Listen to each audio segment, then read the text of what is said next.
हाय पिलामाने welcome to our YouTube channel English and Odia education. तो पिलामाने आज हम पढ़िबा साहित्य बहीर पाठ नाम देख जे थाए पर उपकारी। ठीक अच्छे पिलामाने पाठटी आरंभ करने पूर्वर तो मानक अनुरोध ये चैनल को सब्सक्राइब कर कहीं तुम्हें यही चैनल एमती अनेक वीडियो देखा पाइब। पिला माने जे थाए परोपकारी ए पाठटी को लिखिछंती लेखक होइछंती डॉक्टर रमेश पत्नी। देखो आम तांको विषय जानिबा 1950 मसीहार एप्रिल मास 21 तारीख रे तांकर कोन होइतिला जन्म ग्रहण होइतिला। तांकर रचना मानक मध्यरे देखो झुलु हाथी, गाउली गप, दंडा घाटीर बाघुणी, बन राइजर कथा, बड़ बड़ गले जेउ बाटरे इत्यादि प्रधान शिशु साहित्य रचना क्षेत्र से प्रसिद्ध लाभ करछंती। भारत आमर जन्मभूमि, विराट आमर यही देश, अनेक राज्य और केंद्र शासित अंचल को नहीं देशटी आमर गठित। आम देशर गुजरात राज्य कच्छ अंचल रे जन्मग्रहण करथिले जणे साधु नाटी थिला। तांकर नाटी थिला कोन मेकरण। से थिले गुरु दत्तात्रेयंकर शिष्य। गिरिनार पर्वतर पाददेश रे थिबा अरण्य से 12 वर्ष धरी तपस्या करथिले।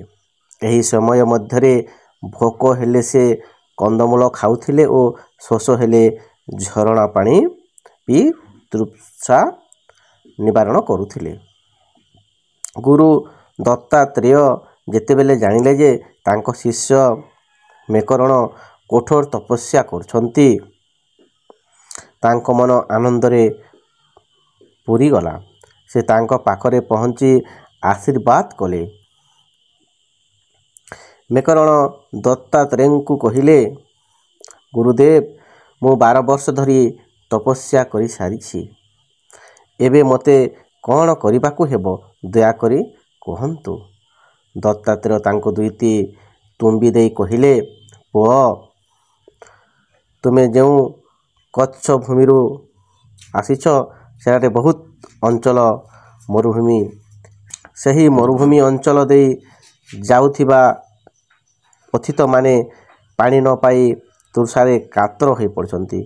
पानी होवारो अनेक समय रे से माने मृत्यु मुखरे पड़ती। तुमे दुईटी जाक तुम्बीरे पानी ने से मानकु प्रतिदिन पीबाकू देव। एहा ही तुम पाई हेबो एक महत कार्य। शिष्य को यही परामर्श दे दत्तात्रेय चलीगले। मेकरण मध्य गिरिनार पर्वत रु फेरी आसिले निजर कच्छ भूमि को।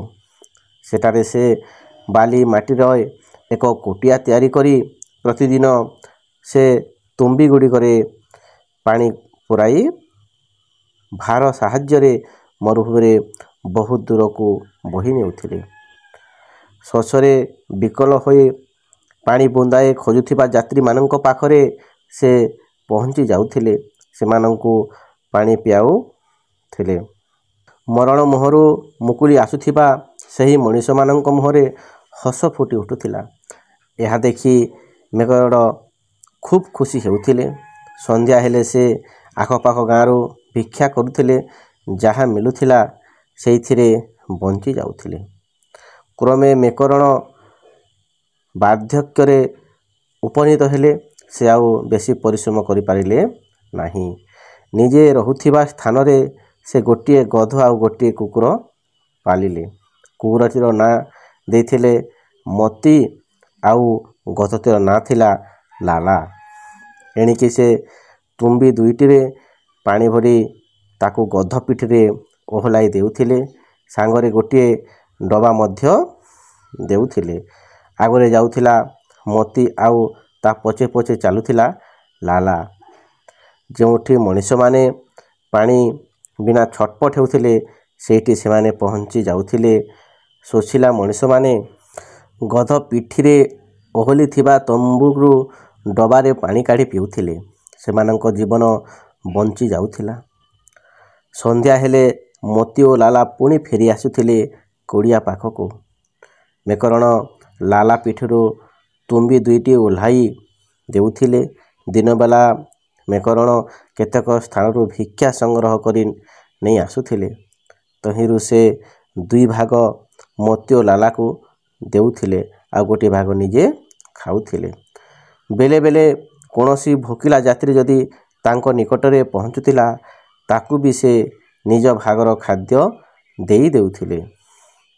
କ୍ଷୁଧାର୍ତ୍ତକୁ ଖାଦ୍ୟ ଦେଇପାରୁଥିବାରୁ ପରମ ତୃପ୍ତି ଲାଭ କରୁଥିଲେ। ଦିନେ କଚ୍ଛ ରାଜ୍ୟର ରାଜା ସେହି ଅଞ୍ଚଳକୁ ଶିକାର କରିବାକୁ ଆସିଥିଲେ। ତାଙ୍କ ସହିତ ଥିଲେ କେତେକ ରାଜକର୍ମଚାରୀ। ଦିନେ ରାଜା ସାରା ଦିନ ବୁଲି ବୁଲି କୌଣସି ଜନ୍ତୁକୁ ପାଇଲେ ନାହିଁ। ସନ୍ଧ୍ୟା ହେବାରୁ କିଛି ସମୟ ବାକି ଥାଏ। ସେହି ମରୁଭୂମିରେ ସେ ମେକରଣଙ୍କ ଗଧ ଓ କୁକୁରକୁ ଦେଖିଲେ। ତାଙ୍କର ଆଶ୍ଚର୍ଯ୍ୟର ସୀମା ରହିଲା ନାହିଁ। କର୍ମଚାରୀମାନଙ୍କୁ ପଚାରିଲେ, ଏହି ମରୁଭୂମିରେ ଗଧ ଆଉ କୁକୁର କେଉଁଠୁ ଆସିଲେ? ଏଠାରେ ତ ଚିତାବାଘର ଭୟ ରହୁଛି। ତା ହାବୁଡ଼ରୁ ଏମାନେ ବଞ୍ଚୁଛନ୍ତି କିପରି?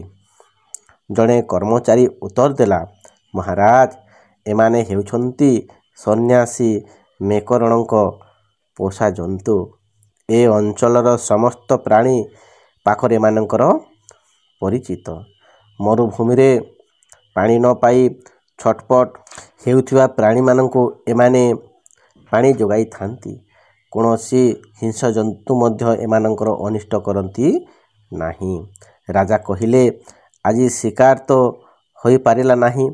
ଆମେ ଏତେ ଦୂର ଆସିଛୁ ଯେତେବେଳେ ସନ୍ନ୍ୟାସୀ ମେକରଣଙ୍କ ସହିତ ଭେଟ ହୋଇଯିବା ଉଚିତ ହେବ।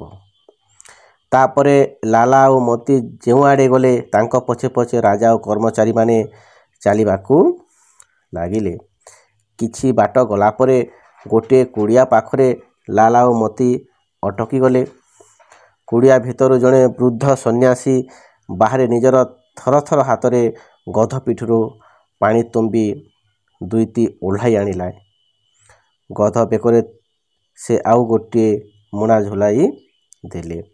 କୁକୁରକୁ ଚିଠିଟିଏ ଦେଲେ। ତାଙ୍କର ଦରକାରୀ ଜିନିଷ ଗୁଡ଼ିକ ନାଁ ସେଥିରେ ଲେଖାଥିଲା। ପାଖ ଗାଁର ଦୋକାନୀ ମଧ୍ୟ ଏ ଚିଠି ସହିତ ପରିଚିତ ଥିଲେ। ସେ ମେକରଣଙ୍କ ଚିଠି ଅନୁଯାୟୀ ଆବଶ୍ୟକ ଜିନିଷ ଗଧ ବେକରେ ଝୁଲୁଥିବା ମୁଣାରେ ଭର୍ତ୍ତି କରି ଦେଉଥିଲେ। ରାଜା ଏସବୁ ଦୂରରୁ ଦେଖୁଥିଲେ। ସେ ଓ ତାଙ୍କ କର୍ମଚାରୀମାନେ ସନ୍ନ୍ୟାସୀଙ୍କ ପାଖକୁ ପହଞ୍ଚି ନିଜର ପରିଚୟ ଦେଲେ। ମେକରଣ ରାଜାଙ୍କୁ କହିଲେ, ହେ କଚ୍ଛର ରାଜା, ମୁଁ ଆପଣଙ୍କୁ ସ୍ୱାଗତ ଜଣାଉଛି। ମୋ କୁଡ଼ିଆ ଭିତରକୁ ଆସନ୍ତୁ। ସେତେବେଳେ ଶୀତ ବଢ଼ିବାକୁ ଲାଗିଥାଏ। ମେକରଣ ଦେହ ଶୀତରେ ଥରଥର ହେଉଥାଏ। ରାଜା ପଚାରିଲେ, ମହାଶୟ, ଏହି ମରୁ ଅଞ୍ଚଳରେ ଆପଣଙ୍କୁ କ'ଣ ଶୀତ ହେଉନାହିଁ? ମେକରଣ କହିଲେ, ଶୀତ ହେଉଛି, କିନ୍ତୁ ଶୀତକୁ ମୁଁ ଡରୁନାହିଁ।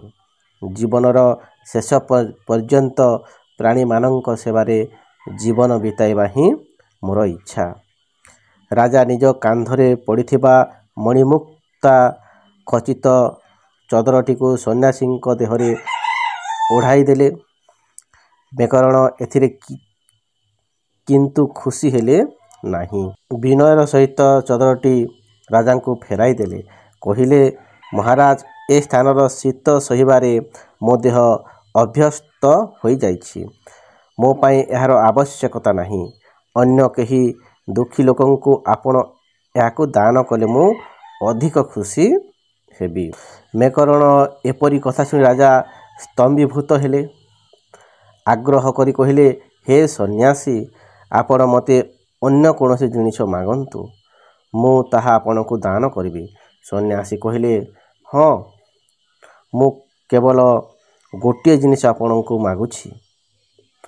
ତାହା ହେଲା ଆଜିଠାରୁ ଏହି କଚ୍ଛ ଭୂମିରେ ଆପଣ ଆଉ କେବେ ଶିକାର କରିବେ ନାହିଁ। ଫଳରେ ଏ ସ୍ଥାନର ପ୍ରାଣୀମାନେ ସ୍ୱଚ୍ଛନ୍ଦରେ ବିଚରଣ କରିପାରିବେ। ବଣ ଜଙ୍ଗଲ ମଧ୍ୟ ସୁରକ୍ଷିତ ରହିବ। ମେକରଣ କଥା ଶୁଣି ରାଜା କହିଲେ, ହେ ସନ୍ନ୍ୟାସୀ, ମୁଁ ଆପଣଙ୍କୁ କଥା ଦେଉଛି, ଆଜିଠାରୁ ଏହି ଅଞ୍ଚଳରେ ଆଉ କେହି କୌଣସି ପ୍ରାଣୀଙ୍କୁ ଶିକାର କରିବେ ନାହିଁ। ତାପରେ ରାଜା ନିଜ ଉଆସକୁ ଫେରି ଆସିଲେ। ସେହିଦିନ ଠାରୁ ଆଜି ଯାଏ ଏହି ଅଞ୍ଚଳରେ ପ୍ରାଣୀମାନେ ନିର୍ଭୟରେ ବିଚରଣ କରୁଛନ୍ତି। ଏଠାରେ ଶିକାର କରିବା ମନା ହୋଇଛି।